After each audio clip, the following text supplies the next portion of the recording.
Hello everybody and welcome back to Learn Hittite, and my question for today is, Tocharian and Anatolian, do they form their own branch on the Indo-European language tree?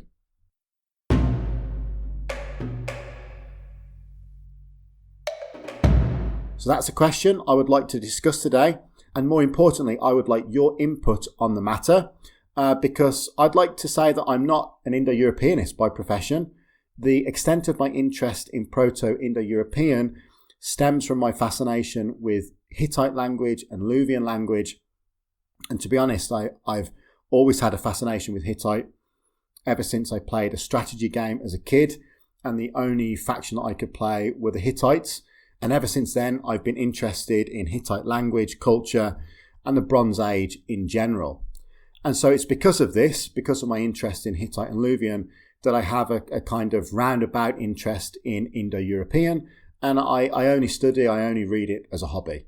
And I also make these videos, and in my free time, recently I made two videos, one on the Tocharian language family, and the second one was on the Indo-European family itself.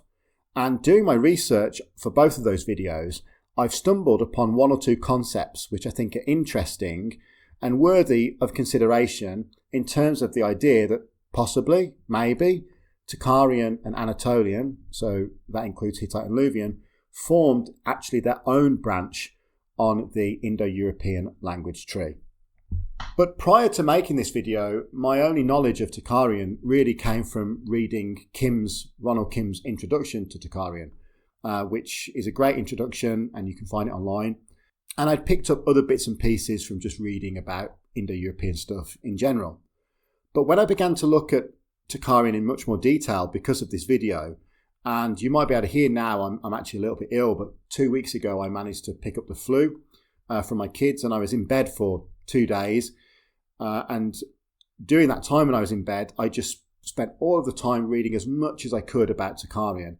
And when I took that deep dive into Tocharian, it became obvious to me that there were some really stark similarities, phonological and lexical similarities between Tocharian and Anatolian. When I kind of began to recover from the flu, I reasoned to myself, well, of course there's going to be similarities because they're two branches of the Indo-European language tree. But equally, there was something in the back of my mind that bugged me about the extent of these similarities and whether there was not something deeper to it. Now, there's often this joke amongst linguists that Indo-Europeanists only agree on one thing, and that is that Anatolian broke off first. But to be honest, even that's not true, because now we have this discussion about whether or not Indo-Hittite is a concept because of, the research of Hegarty and others and things like that. I've already made a video on the Indo-Hittite concept. I think it tries to solve a problem that doesn't exist, because nobody's denying that the Anatolian languages are related to the Indo-European languages as a whole. Just people argue whether it should be classified as a proto-Indo-European language or one step higher on the tree as Indo-Hittite. For me, the fact that certain things from the Anatolian branch are so integral to our understanding of Proto-Indo-European, like laryngeal theory, it's redundant to remove it from our classification of what Proto-Indo-European languages are. But again, it tries to solve a problem that I think doesn't exist, and it's just about moving adjectives around. So not even all the linguists agree that Anatolian broke off first, but I guess then we could say that many linguists, a significant proportion of linguists, would agree that Tocharian broke off second. And to be honest, that idea I've seen represented everywhere recently, from as far back as like Taylor, Ringer and Warno's reconstruction of the Indo-European language tree, to even Hegarty's article. I think on the first page they had that nice looking graph that showed that Anatolian broke off first, and then in a very short period of time Tocharian broke off second. And that split, that difference in the time difference between Anatolian splitting off and Tocharian splitting off, is, I've seen it represented as quite short temporally, like a few hundred years up to about like 800 years. And to be honest, that's generally been my opinion whenever I've thought about the Indo-European language tree. that Anatolian broke off first, and then in a relatively short time period, Tocharian broke off second. And so, for me, as I thought about it, that was the explanation, right, between these more overt similarities between Hittite and Tocharian. That actually, despite being attested in very different time periods, because Hittite was attested in the late Bronze Age, and Tocharian was attested in the 6th century AD, despite this big difference in time, the languages still share many, many similarities. Well, that comes from the fact that they're part of the Indo-European language tree, and they both split off from the proto-indo-European dialect continuum in a relatively short space from each other. And I even went as far in the Tocharian video as saying that I said Tocharian is a language closely related to Hittite. And as I thought about it, that statement is, of course, redundant for anybody that knows what Indo-European languages are, because all Indo-European languages are related to each other, and closeness of the branches of the Indo-European language tree is something that linguists debate to death, right? Rather, what I wanted to say is this emerging idea that Tocharian and Anatolian don't belong to this inner Indo-European group that I've seen put forward by linguists such as Jasanoff and Cassian. And basically, inner Indo-European is that apart from Tocharian and Anatolian, there's this group of languages that probably stuck around for longer and share more similarities with each other.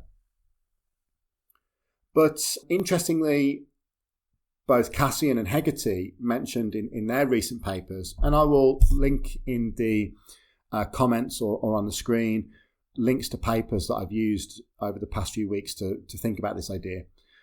They've mentioned in their recent papers, and I think I've also seen it in passing by the esteemed linguist Kloekhorst.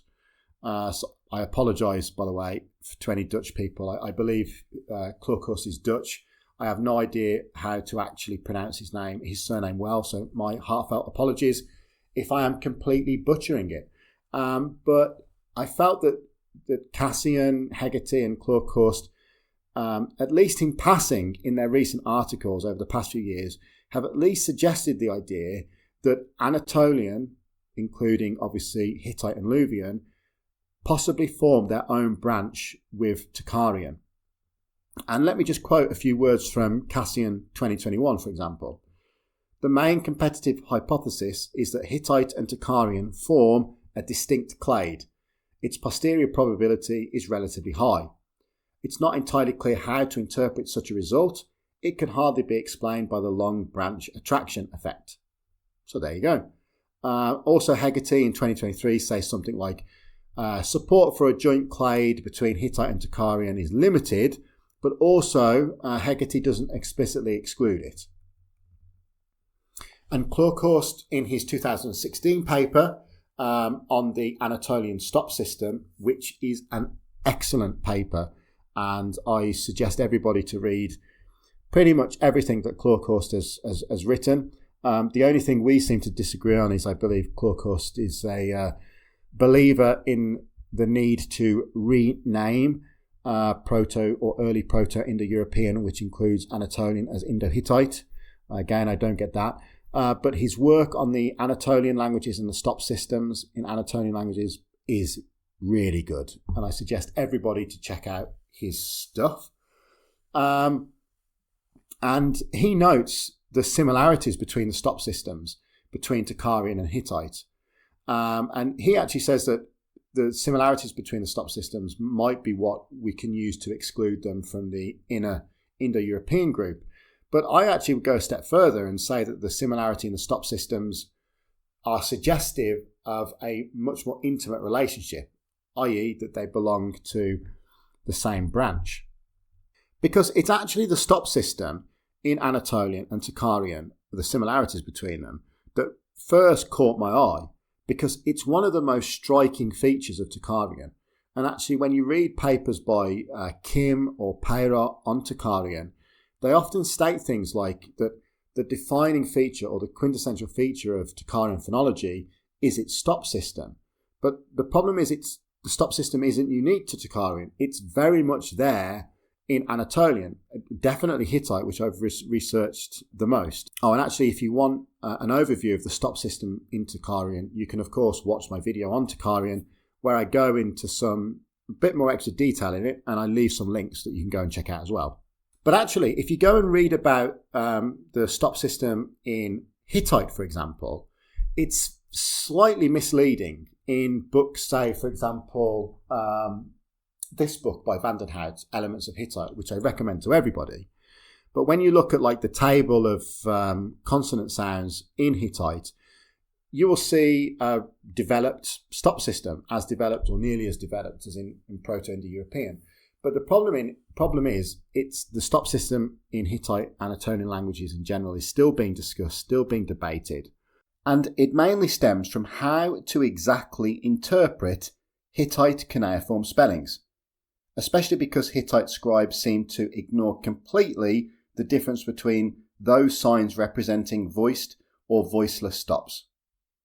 Again, Kloekhorst and others have done a lot of work on this. I don't want to talk about Kloekhorst's work in too much more detail because it's very intricate and it will be far too rambly for me to try and explain it here. Go out and check out his stuff for yourself. Now, to be honest, this idea that Hittite and Tocharian formed their own branch is not new. In fact, Petersen in 1933 in his paper proposed exactly the same thing. And his proposals were based on the stop system, but also certain lexical similarities and some grammatical similarities.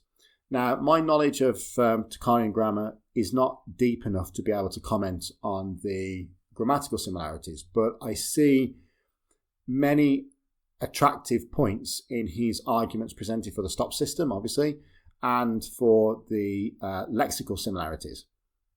And what I would say, when you put Petersen's 1933 article in the context of work from Kloekhorst in 2016, this article really has stood the test of time. It's 90 years old now. It still reads very well, and it's still very relevant and open for discussion, I think. So go and check out that article. But of course, it's not just that linguists have attempted to, chuck Tocharian in with Anatolian. There have been other attempts to link Tocharian with other language branches of the Indo-European tree. And in 1984, in his article, The Position of Tocharian Among the Other Indo-European Languages, Douglas Q. Adams, who, if you're interested in Indo-European linguistics, you've probably heard of, did basically an overview of the history of the debate, of the history of the discussion, and I'm going to present that to you in a condensed format now, alongside adding his opinions at the end. So we have in 1913, there was the original idea put forward by Petersen that Tocharian was related to the Italo-Celtic family.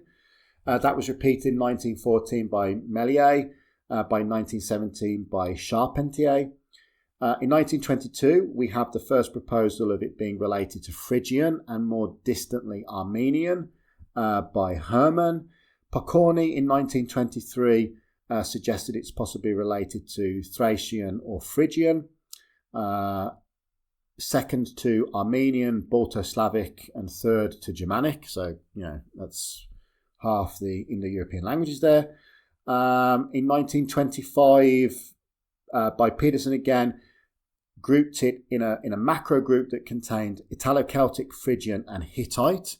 So that's probably the first time that somebody overtly connected Tocharian with Hittite and so Anatolian together. 1936, again, by Beneveniste, Italo-Celtic. Porzig in 1954 said it was possibly connected to Balto-Slavic or Germanic, more distantly with Greek and Thraco-Phrygian.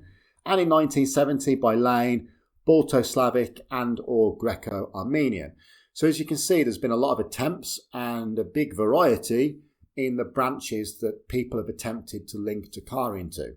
I don't doubt any of the work by these authors, simply because my knowledge of these branches of Indo-European isn't strong enough to be able to, accurately comment on it. But I would say it's worth further investigation. Adams himself, in his 1984 article, said that he believed that the Tocharian was closest related to Germanic. And that's not the end of the story, because there is a very interesting blog online called Language Log, which is contributed by a wide variety of linguists. And you might know of this contributor, Victor Mayer, the academic. In August 2023, so not too long ago, wrote a very interesting post called The Origins and Affinities of Tocharian.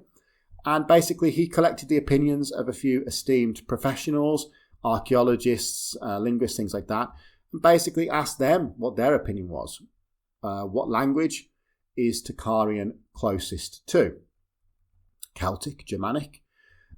James P. Mallory said that he can't answer the question, but that after leaving Anatolian, it could argue that it doesn't actually have any close relatives.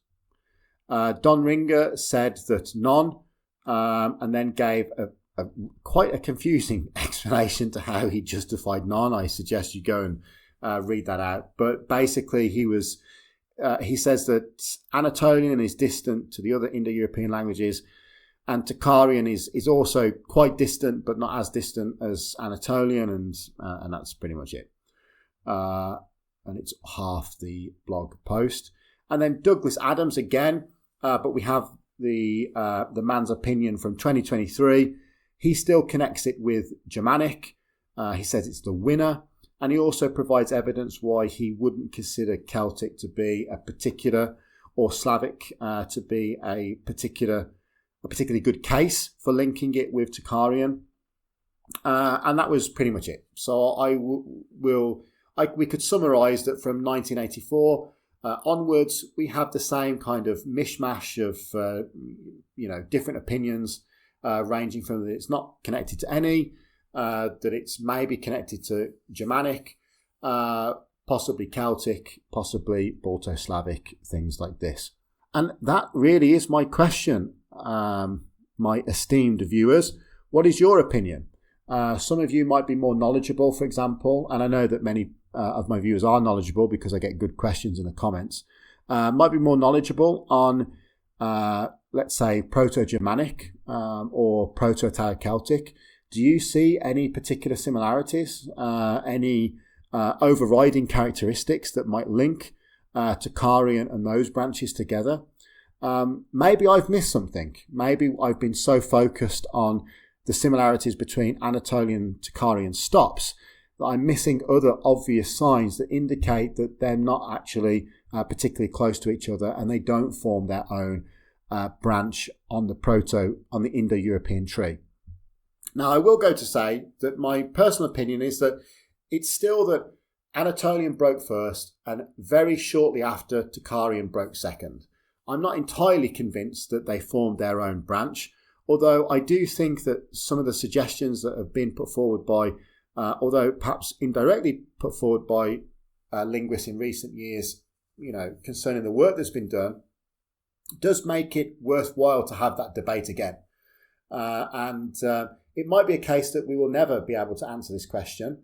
And I know that the migration route of the Tocharians has also been something which has long been debated, but it's not inconceivable that for a period of time, Tocharian and the Anatolian proto-speakers were together, and after a period of time, Tocharian split off and went in its... I guess that it probably split off and went back on itself, and that's how it ended up in the Tarim Basin many, many, many centuries later.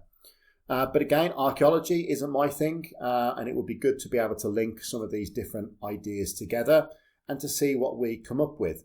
Either way, it's been an honour and a pleasure to talk to you today about Tocharian, Anatolian, and the place that they have on the Indo-European language tree. I'll be back very shortly with another, I think, interesting video, because I think there is an argument for another language that could be added to the Anatolian language family, and it's not Kalashma. It's not this one that's believed to have been recently discovered. I think there is another candidate for addition to the Anatolian family tree or family grouping, so I will discuss that. That's all from me. Goodbye for now. Have a great day and speak to you all soon.